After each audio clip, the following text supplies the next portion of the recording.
राधे राधे। कैसे हैं आप सभी लोग? आशा करें अच्छे होंगे। सबसे पहले मेरे चैनल पर आपका स्वागत है। मेरा नाम है सुषमा। तो आज हम लोग पढ़ेंगे हिंदी महिला लेखकों के विषय में। सबसे पहले नवरात्रि की बधाई। तो आज पढ़ते हैं स्त्री लेखन के अंतर्गत महिला कथाकारों को। सबसे पहले देखते हैं शुरू कहाँ से हुआ। स्त्री लेखन की समानांतर दुनिया। स्त्री लेखन की अपनी दुनिया होती है जो पुरुष लेखन की दुनिया के समानांतर चलती रहती है। तो ये पुस्तक जो है वह बच्चन सिंह का है, हिंदी साहित्य का दूसरा इतिहास। इतनी समानांतर भी नहीं कि कोई इसका स्पर्श भी ना कर सके, उसे काटे भी नहीं। स्त्री से सर्वथा अलग न पुरुष की दुनिया हो सकती है, न पुरुष से सर्वथा अलग स्त्री की दुनिया। फिर भी ऐतिहासिक, राजनैतिक, प्राणीशास्त्री कारणों से उनमें अलगाव दिखाई देता है।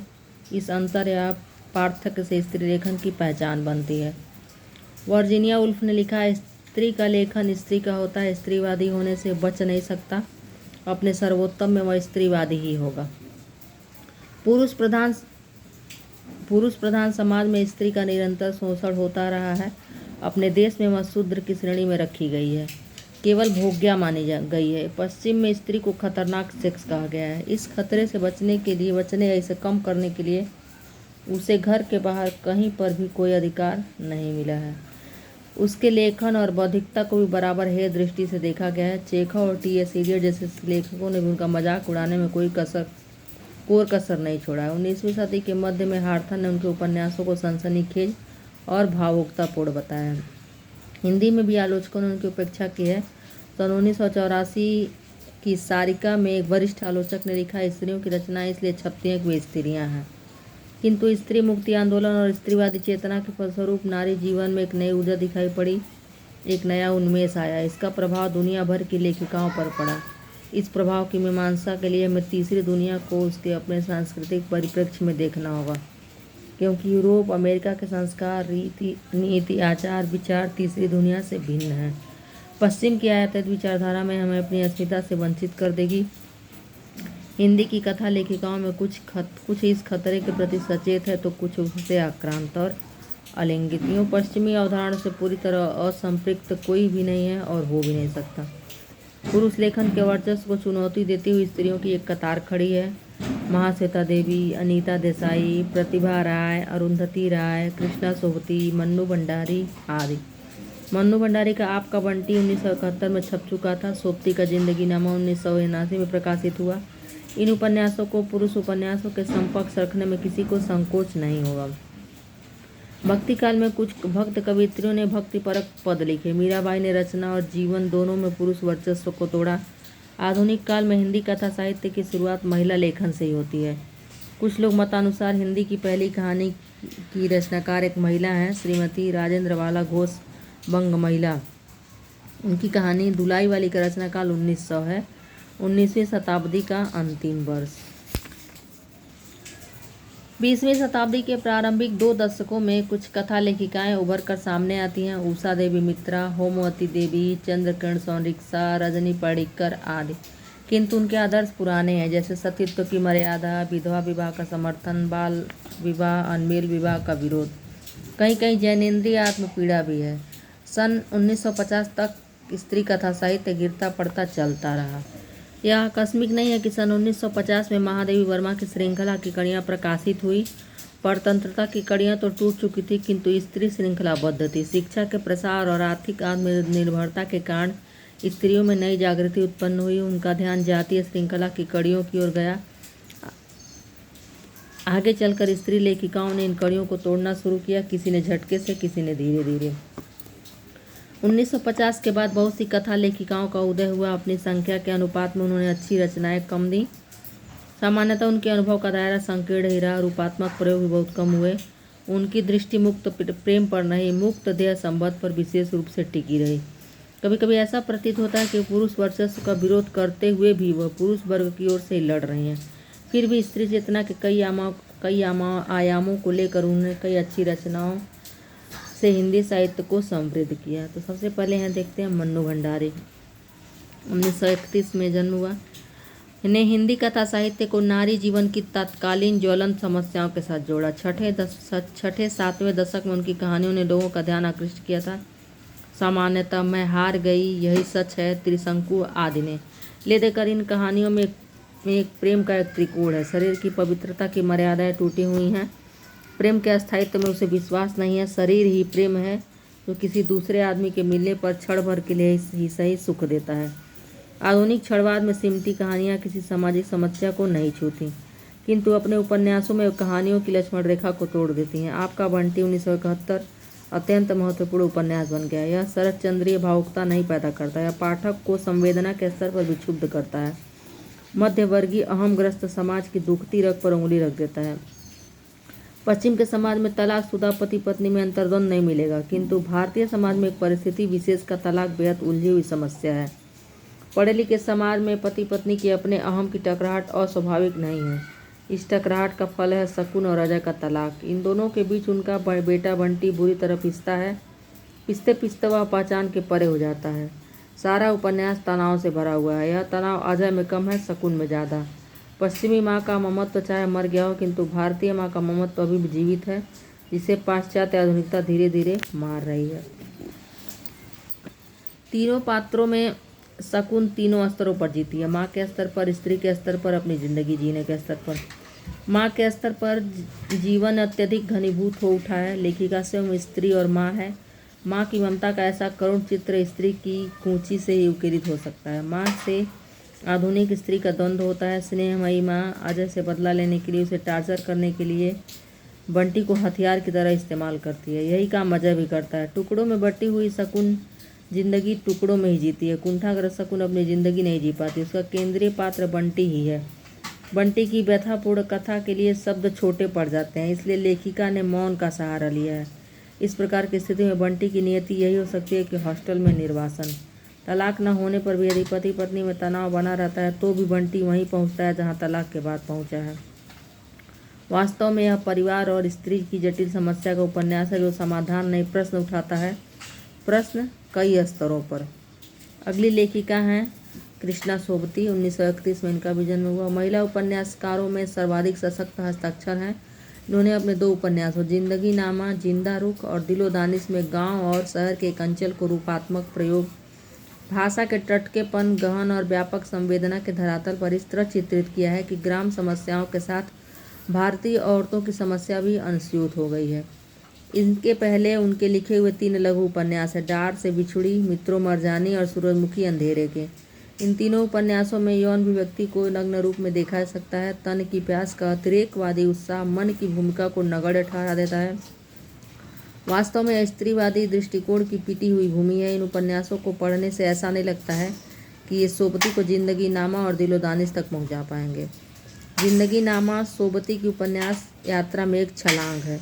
जिंदगी नामा पंजाब के गांव पर आधारित होते हुए पूरे पंजाब का एक जीवंत दस्तावेज है। रूप, रस, स्पर्श, शब्द, गंध से भरा हुआ एक पूर्ण नाट्य या चलचित्र। लगता है अलग अलग दृश्यों के शॉट्स को पूरी हरकत में सजा दिया गया है। इसकी विशेषता है कि सभी शॉट्स को देख लेने के बाद भी कुछ बचा रह जाता है। इसकी आंचलिकता को समझने के लिए इसके देशज, रूप और डिजाइन को समझना जरूरी है। पंजाब के गांव के ताने बाने पर पंजाबी भाषा का चटक रंग है। बुनाई सोबती की है, झीनी झीनी बीनी चदरिया।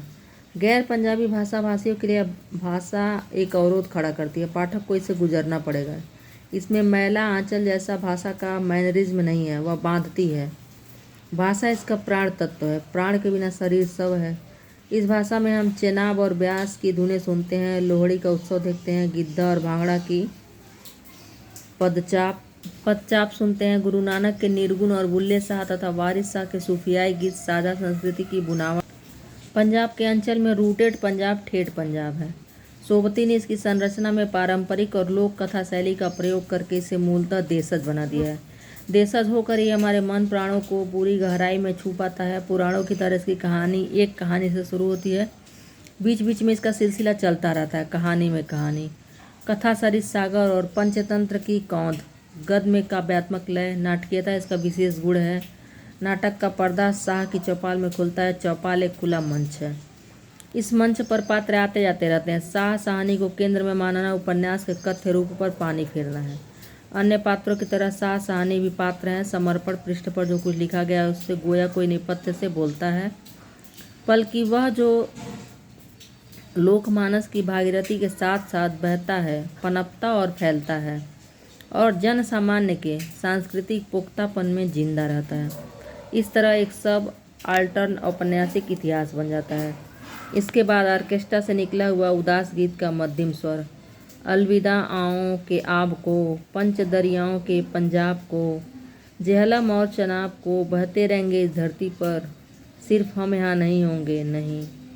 इस नहीं में आगे की कहानियाँ भरी हैं दूसरे खंडों में, तलवार, उदासी, वीरानगी, मृत्यु, ट्रेजेडी और जीवन। उपन्यास पढ़ते समय जहाँ तहाँ इस वाद्य संगीत का स्वर उभरता रहता है। लाला जी बच्चों को कहानियाँ सुनाते हैं सृष्टि की उत्पत्ति की। यह सृष्टि एक रूप है, बच्चों रुख वही रहता है, उसके रखवाले बदल जाते हैं। कहानी में नदी, पहाड़, चाँद, सूरज, पुत्र, बछड़ा के साथ समय का रथ भी है। सतत परिवर्तन का संकेत, रखवाले बदल जाते हैं में पुनः कथा भर दी जाती है। सिक्के का दूसरा पहलू भी है, गांव में चोर, डकैत, सजा याफ्ता हत्यारे भी रहते हैं।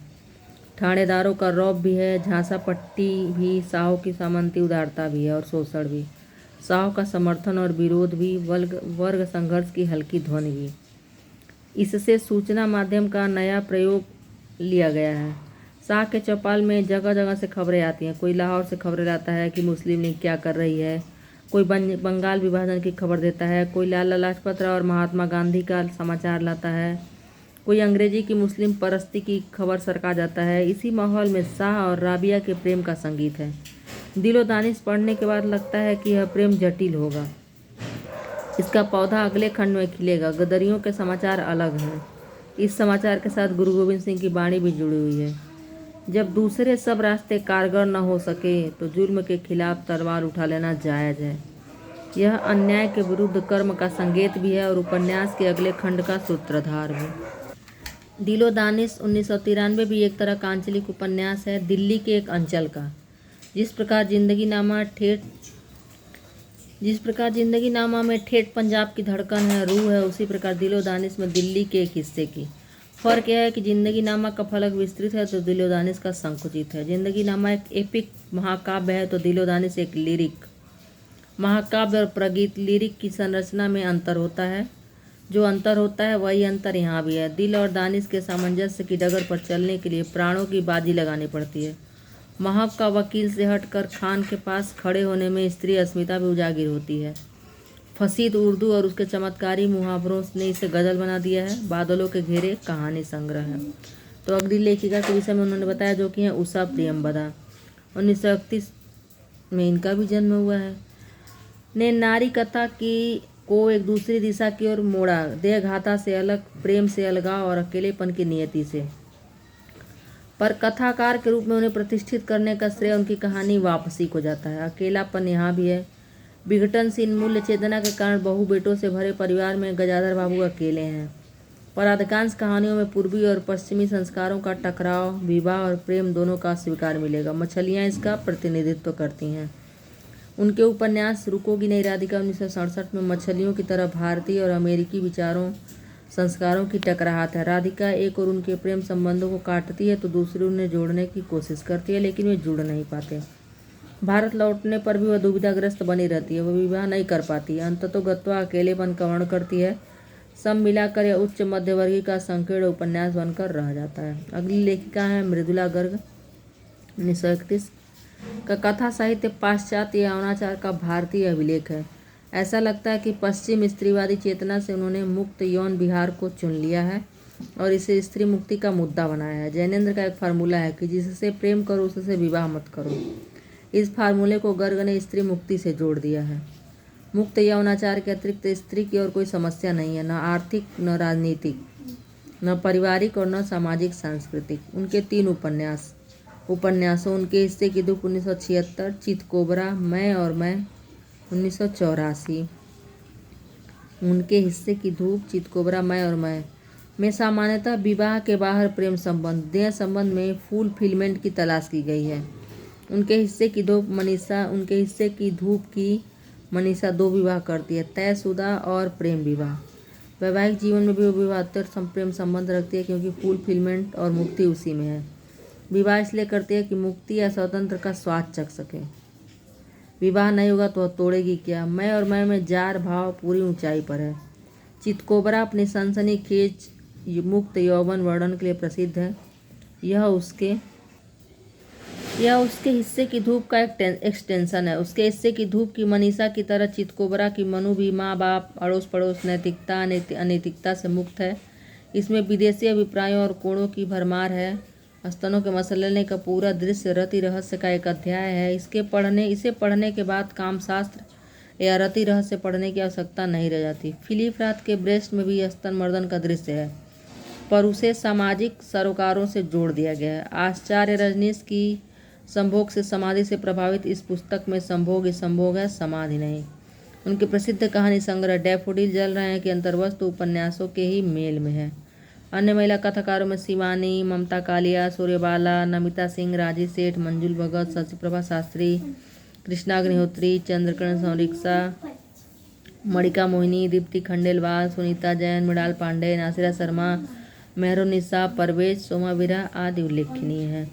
तो बच्चन सिंह जी ने 4 लेखिकाओं के विषय में थोड़ा लिखा और इनकी रचनाओं के विषय में आलोचना की है। मन्नू भंडारी, कृष्णा सोबती और उषा प्रियंवदा, मृदुला गर्ग। तो यह उत्तर स्वच्छंदतावाद युग के अंतर्गत ली गई हैं महिला लेखिकाएं। तो ज़रूर पढ़ें। और अगले